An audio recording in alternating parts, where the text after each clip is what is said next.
Haleluya, Shalom. Puji syukur kiranya kita semua tetap dalam pemeliharaan Tuhan ya. Pada renungan singkat kali ini kita akan mendengarkan tema yaitu urapan Tuhan.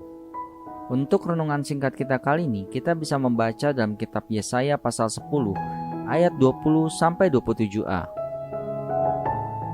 Pada waktu itu beban yang ditimpakan mereka atas bahumu akan terbuang, dan kuk yang diletakkan mereka atas tengkukmu akan lenyap. Yesaya pasal 10 ayat 27a. Tuhan berkata dalam Kisah Para Rasul 1 ayat 8, "Kamu akan menerima kuasa kalau Roh Kudus turun ke atas kamu, dan kamu akan menjadi saksiku di Yerusalem dan di seluruh Yudea dan Samaria dan sampai ke ujung bumi."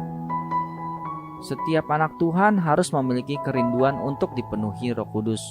Karena kuasa Roh Kuduslah yang mampu membebaskan semua belenggu dan kuk dalam kehidupan semua orang.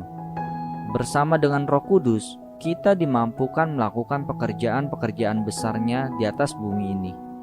Jika kita ingin melakukan pekerjaan yang dikehendaki Bapa, kita sangat membutuhkan urapan kuasa Roh Kudus. Ketika Elia hendak berangkat ke sorga, ia berkata kepada Elisa dalam 2 Raja-Raja pasal 2 ayat 9, "Mintalah apa yang hendak kulakukan kepadamu sebelum aku terangkat daripadamu." Jawab Elisa, "Biarlah kiranya aku mendapat 2 bagian dari rohmu." Elisa merindukan urapan yang sama yang dimiliki Elia. Elisa sadar tanpa urapan Tuhan, dia tidak akan mampu melakukan perkara-perkara besar. Urapan adalah kuasa Tuhan yang dahsyat yang sanggup mengubah hidup seseorang. Dan hal tersebut merupakan pengalaman indah bersama Tuhan yang tidak dapat terlupakan.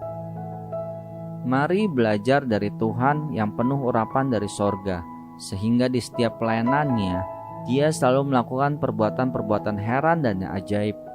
Urapan inilah yang menarik banyak orang datang kepadanya. Alkitab menyatakan dalam Kisah Para Rasul pasal 10 ayat 38, tentang Yesus dari Nazaret, bagaimana Allah mengurapi dia dengan kuasa Roh Kudus dan kuat kuasa.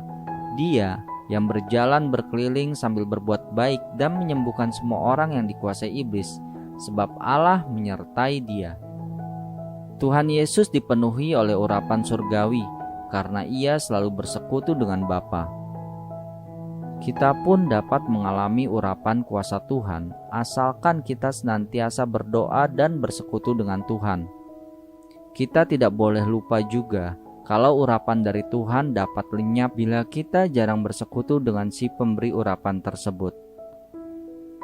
Di akhir renungan singkat ini, saya akan membacakan kata-kata penutup bagi kita semua.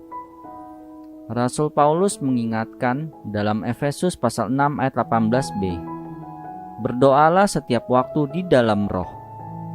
Itulah kunci menikmati urapannya. Haleluya. Amin.